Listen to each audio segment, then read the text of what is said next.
Have you ever noticed how as soon as you get in the car with somebody you know, it seems like suddenly they are not the person you know anymore?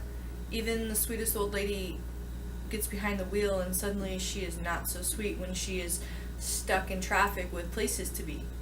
Something about being on the road and interacting with other people and relying on them to get where you need to go, it just brings out the worst in us.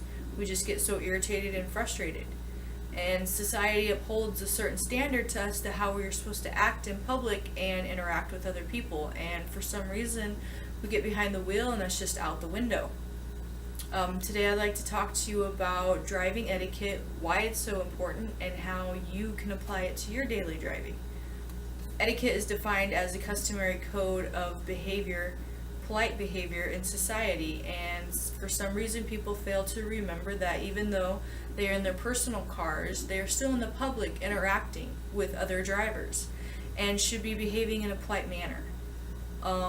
Anger and rage causes stress in yourself and others around you, and it is just simply unhealthy.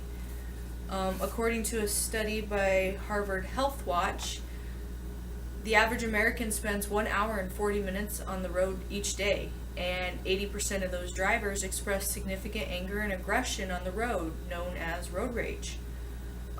In fact, 1 in 5 of those drivers has actually gotten out of their car and physically confronted another driver.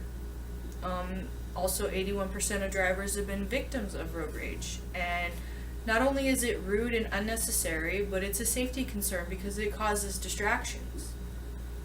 Distractions are the number one cause of accidents in America, and 6 out of every 10 accidents is caused by distractions. 1.3 million people die in car accidents every year around the globe. That's 3,287 people dying every day in car accidents. 20 to 50 million are injured or disabled. And these accidents are costing $518 billion a year. The fear of dying or being seriously hurt in a car accident is one of Americans' number one fears. And when the negligence of other drivers jeopardizes our safety, we tend to get irritated, and this leads to road rage and anger behind the wheel.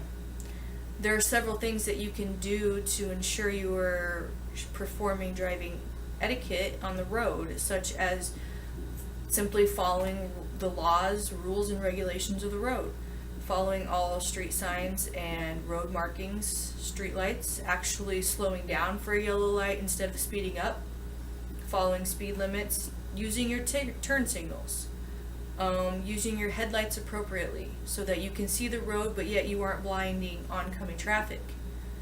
Also, using your horn appropriately seems to be a big issue with drivers. Just a little beep beep allows other drivers to know that you're there, but it doesn't sound as rude as when you are just blaring on the horn and trying to get people to hurry up, because being in a hurry is what causes accidents also. There are several things that you can't do or you shouldn't do. First of all, driving impaired under the influence of drugs and alcohol significantly impairs your ability to react on time and make rational decisions. Also, texting and driving is a big no-no. It's one of the biggest distractions there is, and it increases your chances of getting into a car accident by 8%. Also, speeding, slow, and tailgating also both reduce your reaction time if something were to jump out in front of you like a deer. Many people admit that they hate their daily commute simply because they hate driving with the other drivers on the road. They don't trust their judgment. And many of the times it doesn't matter how good of a driver you are, it depends on the other drivers on the road. According to driveusa.com, driving etiquette is simply never putting yourself before others on the road. And if we can remember this daily, we could all make the world a safer place and make our daily drives more enjoyable.